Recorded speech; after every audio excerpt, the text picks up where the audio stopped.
I wanted to take a few moments to share a few thoughts on the barriers and potentials in our current socio-political environment. Each day, our world is moving closer and closer to being consumed by the deep contradictions that fuel the manufactured realities of billions of people across the world. In response to this, there are pockets of resistance that are finding creative ways to address these manufactured realities, finding continuities and solidarity with others who are engaged in struggle, using means and methods that circumvent the methods and means of those who seek to dominate them. Being so, the mass character of this resistance is still reacting to the parameters of struggle set by those who seek to dominate them. We must begin to make substantive progress to move beyond struggle, to move from reacting to a fully developed response. Writing in 1965, Frantz Fanon urges in A Dying Colonialism that the radio must become a tool for social transformation.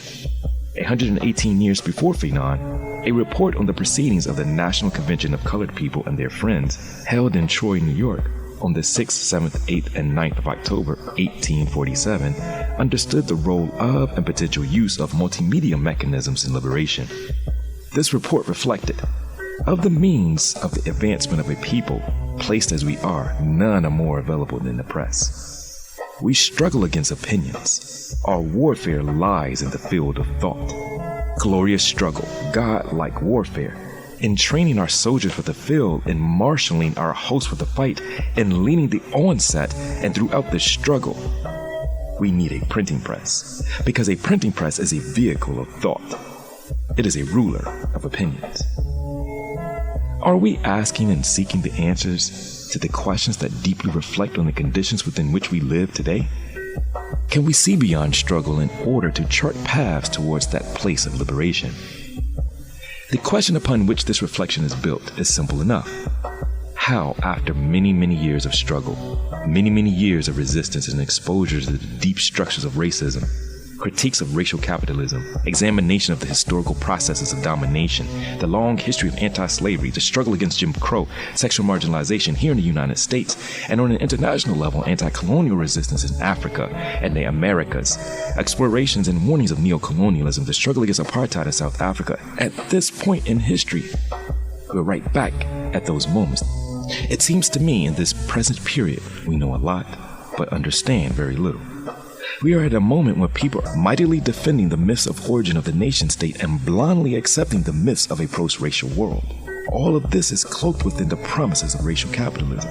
What is even more suspect are the myths wrapped in the constellation of contradictions that says the attainment of education and degrees provide a clear path towards social economic advancement for all.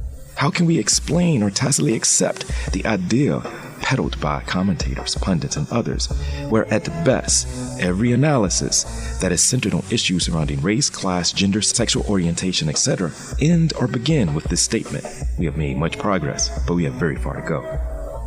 With this in mind, what I propose as we think through this together is that we examine the dialectical processes of respond-react within the praxis of those who teach, as well as those who are engaged in some sort of activism or activist behavior.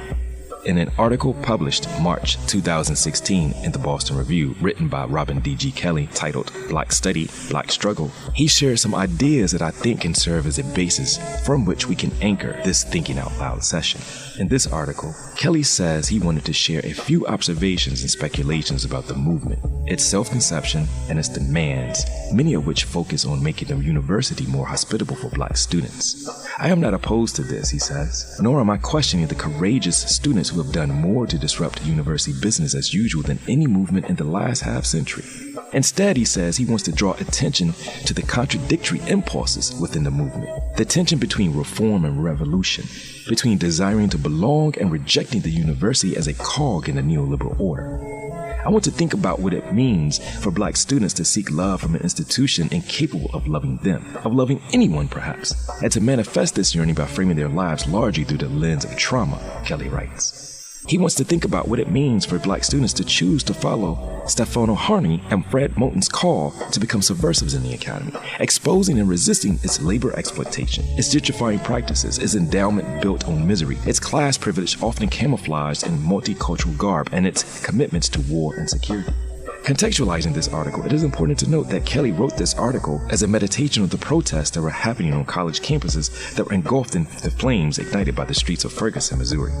Robin Kelly goes on to write that the primary purpose in which he wrote it was to challenge student activists to not cleave their activism from their intellectual lives. Moreover, to encourage student activists to carefully consider the language they use to frame their grievances. In particular, he argued that while trauma can be an entrance into activism, it is not in itself a destination and may even trick activists into adopting the language of the neoliberal institutions they are at pains to reject. It is here, as we think through this together, that I think that we should begin to push the ideas from activists and thinkers such as Amilcar Cabral, Kwame Ture, Sylvia Wynter, Claudia Jones, Ella Baker, Amir Baraka, Ferenc Fanon, in examining our present moment of contestation, paying particular attention to the knowledge and practices it produces. More specifically, what fuels the limitations of knowledge productions and practices that are produced from this historical moment of clear contestation, a moment that has its roots in the protracted contestations to the contradictions inherent in society organized upon racial capitalism. How do we choose one form of knowledge opposed to other forms of knowledge? Why are we intent to arrest our capacities to substantively address historical wrongs in contemporary times? It is within this environment that this moment calls us all to confront the material production of ideological representations. This task becomes essential in order for us to understand the deep contradictions in the normalized statement: we have made progress, but we have much further to go. It is time to critique our critiques, to analyze the methods and methodologies with which we use to understand the interdependence of past, present, and future. To put it another way, how we frame an issue, the worldview we use, directly guides the way we will understand it and therefore directs the way we will address it. Let's see what I mean. Let's think together. Is criminal justice working or is it broken? The answer depends directly upon the efforts captured in reform or rebuild. The worldview which informs the perspective through which we will understand the processes of the criminal justice system will determine the language, therefore the tools that we use to either tinker with or replace the entire system.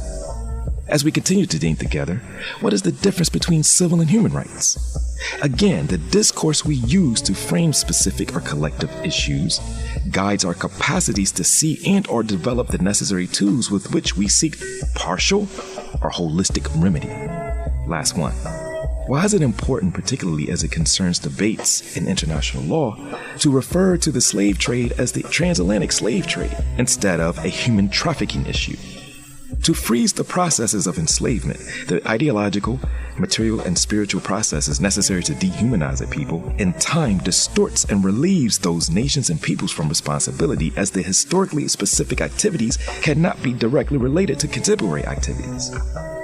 Therefore, framing is essential to understanding the dialectical nature of respond and react, pushing the limits of current knowing, seeking a breakthrough of understanding that serves as a foundation towards new forms of consciousness that produce new ways of constructing our material realities.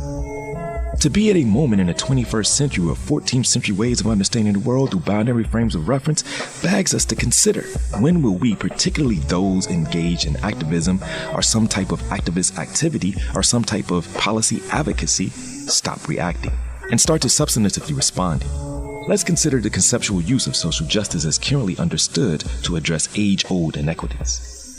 What I propose is a deep engagement with the praxis of social justice by thinking through the dialectical processes inherent in the respond-react relationship. It is an attempt to move beyond, to think beyond struggle, to imagine a world we see in art, we hear in music, we taste in our favorite food. The world of space in between spaces, the world that moves our unconsciousness to consciousness, the work that we do in these spaces. The spaces that Fred Moten and Stefano Harney called the undercommons are important to recognize, to become conscious of, to learn from, curate new ways of knowing, a knowing that informs our deep resistance to deep inequities. Do we know, and more importantly, are we willing to make the necessary intellectual and practical sacrifices for social justice? Or, as I hope to do in sharing these thoughts with you, push us to evolve our notion of social justice to human justice based on a critical human rights consciousness? Let's think back to that simple question again. Well, simple as in multi-level, deeply entangled in the complexities of knowledge, development, power, race, and class. Have we been arresting our attempts to address inequities because we are bound by the narrowing limitations of reacting to these inequities, opposed to responding to them? What will it take to move beyond struggle, to move from reacting to responding? What is social justice to those communities that have been and are continually marginalized, even after social justice has been legislated or judicially decided? Is our definition of social justice limited? What about economic justice? What about cultural justice? What about political justice? What about sustained justice, environmental justice? The fact that we have to deeply conceptualize justice indicates there is indeed a problem. One expression of what is meant by social justice is found in the Declaration of Human Rights, where a number of norms about equality are stated. However, they very often suffer from the deficiency that they are personal more than structural. They refer to what individuals can do or can have, not to who or what decides what they can do or have. They refer to the distribution of resources, not the power over the distribution of resources. In other words, human rights, as usually conceived of, are quite compatible with paternalism, whereby power holders distribute anything but ultimate power over the distributions, so that equalization without any change in the power structure is obtained. Maybe because our conceptualization of the human is limited. To be clear, we are defined mostly and primarily in economic frames of reference. The economic human defined in terms of profit, value, capital accumulation. Our activities must be monetized or else they will be worthless. In fact, if we do not, we will very well starve. We live in a world where, according to Hart and Negri, in the post-modernization of the global economy, the creation of wealth tends ever more towards what we call biopolitical production, the production of social life itself, in which the economic, the political, and the cultural increasingly overlap and invest one another. The inability to move from unconscious to conscious, moving from reacting to responding, evolving our frames of reference, requires us to examine the relevant barriers. Here, I do not want to imply that or what we intend to think through next are the only barriers, nor are they fully fleshed out. But one of the barriers, I argue, is encapsulated in the physiological and biomolecular implications of trauma. What am I arguing here is that we must map and highlight how trauma affects our ability to think, how it has affected our ability to produce and develop certain forms of knowledge and not others. Multiple biomedical and genetic studies show that the brain areas implicated in the stress response include the amygdala, hippocampus, and prefrontal cortex. Traumatic stress can be associated with lasting changes in these brain areas. In the case of the African world, continental and diasporic, this trauma took on many forms and is directly rooted in the conditions within which the processes of marginalization and oppression took place. What do I mean here? French colonialism, although had similar objectives to that of other forms of colonialism, it was practiced in a very particular way. Spanish, Portuguese, British each refined and perfected their own mechanisms of control and domination for exploitation. Southern chattel slavery in the U.S. operated in the most nuanced ways within the United States. In the case of indigenous communities, in the case of generational poverty, the trauma inherent in the processes of structural violence are deep and must be exposed. Here, again, theory of structural violence serves as a vital frame to understand the implicit and explicit forms of trauma. Structural violence refers to a form of violence wherein social structure or social institutions and systems propagate harm to people by preventing them from meeting their basic needs. To think about this more materially, consider that approximately more than 100,000 African Americans or people of African descent will die every year simply because they are Black. A more recent study found that more than 200,000 thefts are attributable here in the United States to poverty and income inequality, to the social conditions that are closely tied to structural violence. Consider tens of thousands of farmers in Uganda are illegally dispossessed, their homes burned by an international forestry company. The trauma that is inflicted becomes deeper when the forestry company closes down and lays off its workers. This is structural violence. What I want to propose as we think through this together is a critical human rights consciousness as a response to a false consciousness. A false consciousness, the notion that members of a particular class or group unwittingly misperceive their real position in society and systematically misunderstand their genuine interests within the social relations of production under capitalism. Thus, a false consciousness denotes people's inability to recognize inequality, oppression, and exploitation in that particular system because of the prevalence of views that naturalize and legitimize the existence of social classes and the social structures and systems that support and maintain the power of these particular classes. What I present is a call to build platforms that allow us to develop a deep, critical human rights consciousness. I argue much of this groundwork has already been laid, and the primary place that we can start is to deeply understand the paroxysms of the Black radical tradition. So what is this critical human rights consciousness? It is the ability to simultaneously be aware of the social, political, and cultural circumstances that shapes one's life, as well as one's capacity to transform them. More specifically, it provides a structure that helps one shapes consciousness into agency by filtering it through an experimental understanding of human rights as it directly developed from a praxis of resistance. Mapping the critical human rights consciousness of the Black radical tradition, we find that there are 5 components that come to bear. Number 1, we find that there was a clear understanding of internationalism. Number 2, there was a identifiable critical ideological framework that guided their activities. There was an attempt to institutionalize this internationalism and these ideological activities. There was a deep understanding of the holistic nature of this struggle. It is clearly a human rights struggle. And lastly, there was a development of an explicit counter-discourse, verbal and written. I close as I open, now with an appeal to think about the way that we think, critique our critiques, seek to build the world that we see in art, we hear in our most beautiful music, we taste in our most favorite food, so that we can stop reacting and start responding collectively.